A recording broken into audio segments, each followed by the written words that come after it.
네, 지금부터는 사회 분야 이슈들 임주혜 변호사와 함께 들여다보겠습니다. 변호사님 어서 오십시오. 네, 반갑습니다. 안녕하세요. 예. 20년 전에 밀양에서 발생한 여중생 집단 성폭행 사건이 다시금 공분을 일으키고 있어요. 뭐 때문이죠?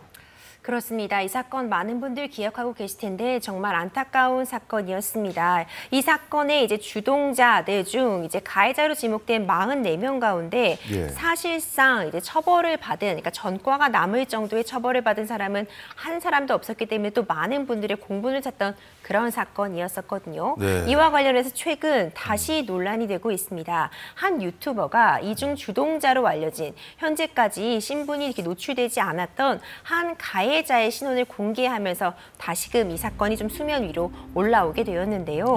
이 유튜버는 이 가해자에 대해서 한 식당에서 일하고 있는 것으로 지금 밝혀졌다 이렇게 알리고 있는데 문제는 이 식당이요 굉장히 유명한 식당이었습니다.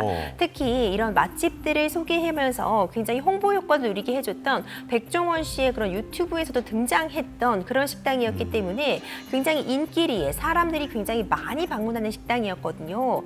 그런데 이 백종원 씨와 함께 등장하는 이 영상에서도 이 가해자의 모습을 확인할 수 있는 겁니다. 이와 관련해서 가해자가 이렇게 버젓이 잘 살고 있는 부분, 이런 부분에 대해서 다시 한번 공분이 일면서 이 사건이 다시 수면 위로 올라온 상태입니다. 그렇군요. 근데 주동자뿐만 아니라 다른 가해자들도 좀 논란이 일고 있던데요. 그렇습니다. 이 해당 유튜버가요. 이번 이 식당에서 일하고 있는 주동자뿐만 아니라 다른 가해자의 신원도 지금 공개를 하면서 이거 계속해서 이렇게 하다가는 좀 문제가 되는 것 아니냐 이런 우려도 섞인 시선이 나오고 있는 것도 사실입니다.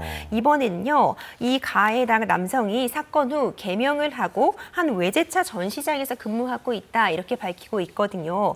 이런 근무 사실이 지고 나니까 해당 외제차 전시장은 많은 사람들의 그런 불만 어린 그런 글로 게시판이 도배가 되게 되었고 이 해당 외제차 전시장도 이번 사안을 굉장히 엄중하게 바라보고 있으며 합당한 조치를 하겠다고 또 바로 밝히는 만큼 점점 파급 효과가 커지고 있습니다. 뿐만 아니라 이전에도 이런 가해자에 좀 동조했던 그런 여학생의 신분이 노출된 일이 있었는데 문제는 이 여학생, 그러니까 당시에 좀 가해자들을 두둔하고 피해자를 좀 조롱하는 듯한 발언을 인터넷상에 남겨서 많은 분들의 공분을 샀었는데요.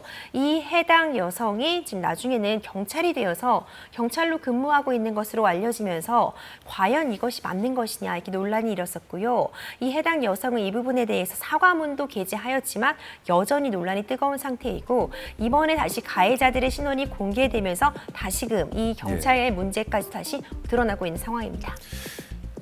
그런데 이 20년이나 지난 이 사건에 사람들이 공분하는 것은 피해자가 여전히 고통 속에 살고 있기 때문인데요. 이 사건 당시에 가해자들이 제대로 처벌받지 않았다는 비판도 일었었죠. 그렇습니다. 정말 끔찍한 사건이었어요. 당시 고등학생이던 가해자 44명이 여중생들을 성폭행한 정말 엄청난 국민적으로도 큰 관심과 비롯해서 어떻게 이런 일이 있을 수 있나 그런 공분을 샀던 사안이었는데요. 문제는 이게 지금 20년 정도 지난 사안이잖아요. 당시만 해도 어떤 성인지 감수성이라는 부분이나 양형 기준 부분이 현재의 지금 수준에 훨씬 미치지 못했던 것은 사실입니다. 그렇다 보니까 이 44명 중에요. 정식으로 기소된 사람은 10명에 불과했습니다. 그리고 나머지 가해자에 대해서는 합의를 했기 때문에 공소권이 없음 처리가 된다거나 바로 소년부로 보내졌거든요. 그런데 많은 분들이 당시에도 문제점으로 지적이 되던 게요. 기소까지 이어졌던 10명조차도 결국은 재판부에서 고등학생이라는 아직 미성년자이기 때문에 이 부분이 교화의 가능성이 있고 이런 부분을 다시 한번 재범하는 일이 없이 교화해서 다시 사회의 구성원으로 살아갈 수 있게끔 하는 것이 바람직하다는 판단하에 이 기소된 10명도 소년원으로 보내는 보호 처분을 내리게 된 겁니다. 그렇기 때문에 우리가 흔히 말하는 이 소년 처분은 소년원에 가게 되는 건데 이 소년원에 가게 되는 처분은 사실상 어떤 기록이 남지 않습니다. 우리가 흔히 부르는 전과가 남는 것은 아니고 어디까지나 보호 처분이라고 볼 수 있거든요. 그렇기 때문에 실질적으로는 가해자가 44명이나 있었는데 한 명도 어떤 형벌을 받은 것은 아니다. 이런 점들이 많은 분들의 참 공분을 샀었고요. 예. 이 과정에서 참 안타까운 사정들도 많이 드러났습니다. 이제 그 당시에는 합의를 통해서 합의가 있으면은 이제 소를 제기하지 못하는 그런 처벌받지 않는 그런 부분이 있었는데 예. 피해자의 아버지라는 사람이 5천만 원을 받고 일부와 합의를 했는데 이제 그 돈을 탕진해 버리고 그런 과정에 실제로 피해자에게는 이 피해 보해상금조차도 제대로 돌아가지 못했다는 사정이 알려지면서 이 피해자의 안타까운 사연 때문에 더욱더 많은 국민들이 안타까워했던 그런 사건이었습니다. 처벌도 경미했었고 또 지금 와서 보니까 또 가해자들은 잘 살고 있더라. 이 부분이 바로 이제 공분을 일으키고 있는 지점인데, 근데 이제 이 법의 망에서는 이제 처벌이 이제 제대로 안 됐으니까 어쨌든 유튜버도 이제 폭로를 하고 하는 것인데, 이 사적 제재에 대한 논란도 계속 따라 붙는 것 같아요. 이런 상황에 대해서. 그렇죠. 이게 예. 지금 사적 제재와 연관이 될 수밖에 없습니다. 그런데 이제 우리도 이제 법치 국가에서 한번 생각해 볼 부분은 왜 국민들이 이 사적 제재에도 반응을 하고 이 부분을 응원하는가부터 좀 찾아봐야 될 것 같아요. 예. 왜냐하면 우리가 어떤 가해자에 대해서 그의 응당한 처벌이 이루어졌다고 느끼지 못하기 때문에 우리가 흔히 얘기하는 어떤 법의 판단이 국민들의 법 감정에 미치지 못하는 그런 일들이 반복되게 되면서요. 예. 나라도 나서서 이런 가해자의 신원을 알리고 어떻게 피해자만이 이렇게 고통을 받을 수 있는가, 가해자는 그냥 이대로 처벌도 받지 않고 잘 사는 것이 맞는 것인가, 이런 의문 때문에 사적 제재도 시작이 된 부분이 분명히 있을 것 같기 때문에 이 부분에 대해서 국민들의 법 감정에 맞는 처벌을 위한 그런 노력도 필요할 것 같고요. 하지만 분명히 말씀드리고 싶은 점은 사적 제재는 그 자체로는 불법성을 다분히 내포하고 있습니다. 그렇죠. 예. 이게 어떤 통제하는 시스템이 마련되어 있지 못하다 보니까 만에 하나 잘못된 억울하게 사적 제재로서 가해자로서 내몰리는 상황이 있다면 그 사람, 그 새로운 피해자는 사실 그 피해를 회복할 길이 없거든요. 예. 그리고 또 어떤 가해자의 신원이 노출됨에 따라서 사실상 가해자와는 관계가 없는 주변 사람들, 가족들, 이런 사람들이 피해를 볼 우려도 있기 때문에 이 부분 분명히 사적 제재는 주의할 필요가 있고 이 자체도 범죄로서 명예훼손이라든가 기타 형사처벌의 대상이 된다는 점은 분명히 말씀드리고 싶지만, 다만 다시 한번 강조드리고 싶은 건 왜 국민들이 사적 제재를 통해서라도 가해자에 대한 신원을 공개하고 어떤 제재가 뒤따라야 된다고 생각하는 것인지 이 부분에 대해서는 우리 사법체계도 반드시 반성이 필요할 것 같습니다. 예. 다음 주제로 넘어가 보도록 하겠습니다. 21년 전에 전남 진도에서 발생한 사건도 아주 오랜 시간이 지난 끝에 현장 검증이 이루어지면서 이슈가 됐네요. 그렇습니다. 이 사건 2003년도에 벌어진 사건입니다. 20년도 훌쩍 넘은 그런 일인데, 당시 이제 아내와 함께 이제 남편이 차를 운영하고 있다가 저수지로 이 트럭이 빠져버려서 남편은 바로 탈출을 해서 목숨을 구했지만 예. 아내는 사망하는 그런 사고가 발생을 했는데요.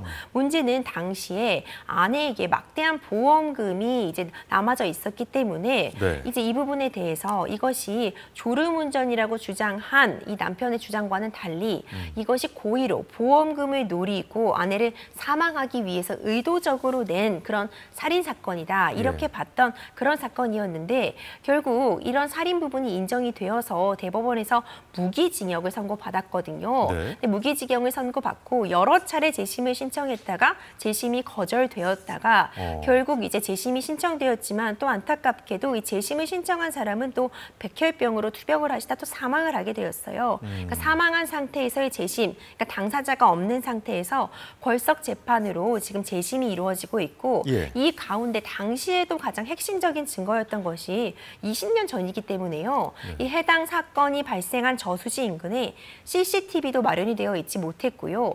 그리고 또 차량 블랙박스 같은 것도 보편화되기 전이었기 때문에 네. 증거가 없었거든요. 그러니까 당시에도 현장 검증이 굉장히 중요한 증거였는데 이 부분을 문제로 삼았기 때문에 이번에 다시 이 현장 검증을 통해서 과연 이 사건의 진실이 무엇인지, 졸음 운전이었는지 아니면 고의로 보험금을 노린 살인 사건이었는지 이 부분을 판단하기 위한 현장 검증이 이루어진 것입니다.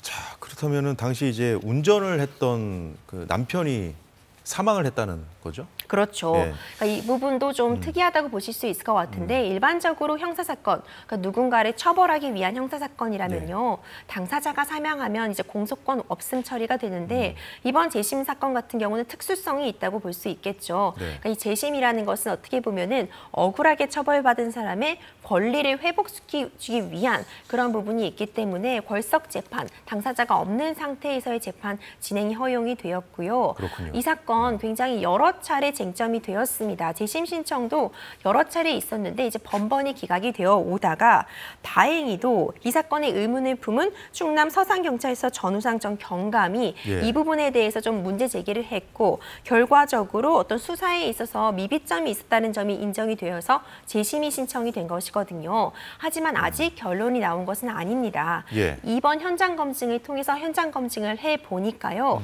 어떤 비슷한 사정은 있지만 여전히 차이가 존재했습니다. 그러니까 트럭이 졸음 운전이었다면은 제대로 운전을 하지 않고 그 자체로 주행을 했을 때 어디에서 추락하는가 이런 부분을 본 것인데요. 예.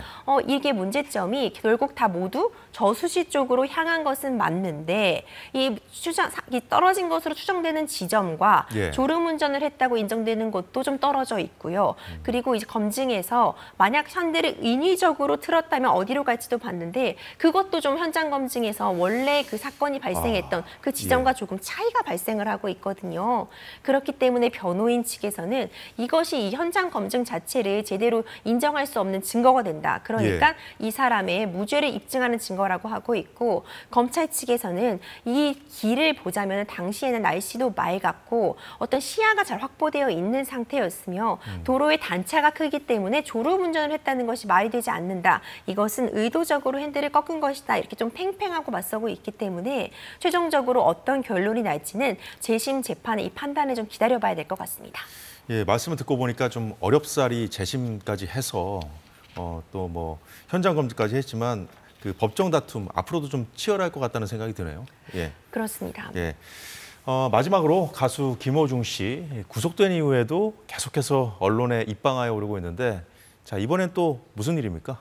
그렇죠. 이번에는요. 식단표도 지금 쟁점이 되고 있습니다.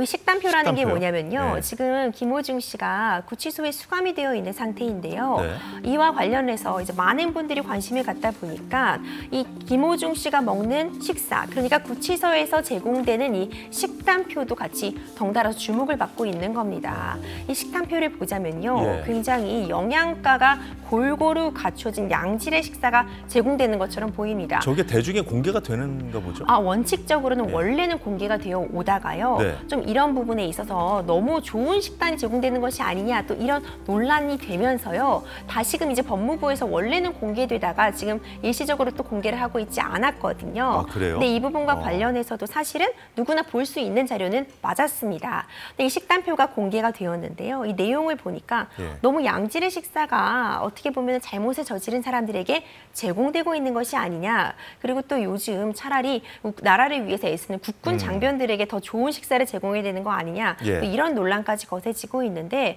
일단 기본적으로 이 식사가 행해지는 공간에 좀 주목할 필요가 있는 것 같습니다. 이게 지금 우리가 자유로운 상태에서 먹는 그런 식사가 아니라 자유가 억압된, 의식주가 제한된 어쨌든 구치소에서 하는 식사잖아요. 그러니까 이런 논란에 대해서 관계자들도 이것이 밖에서 먹는 그 식사의 그 이름과는 같을지라도 같은 음식이라고 생각할 수는 없는 것이다. 이렇게 얘기는 하고 있지만 이제 많은 분들은 이제 이와 같은 형평성의 문제, 예. 세금이 쓰이는 곳인데 더 쓰여야 되는 곳에 쓰여야 되는 것이 아닌가 또 이런 지적이 지금 나오고 있는 상황입니다.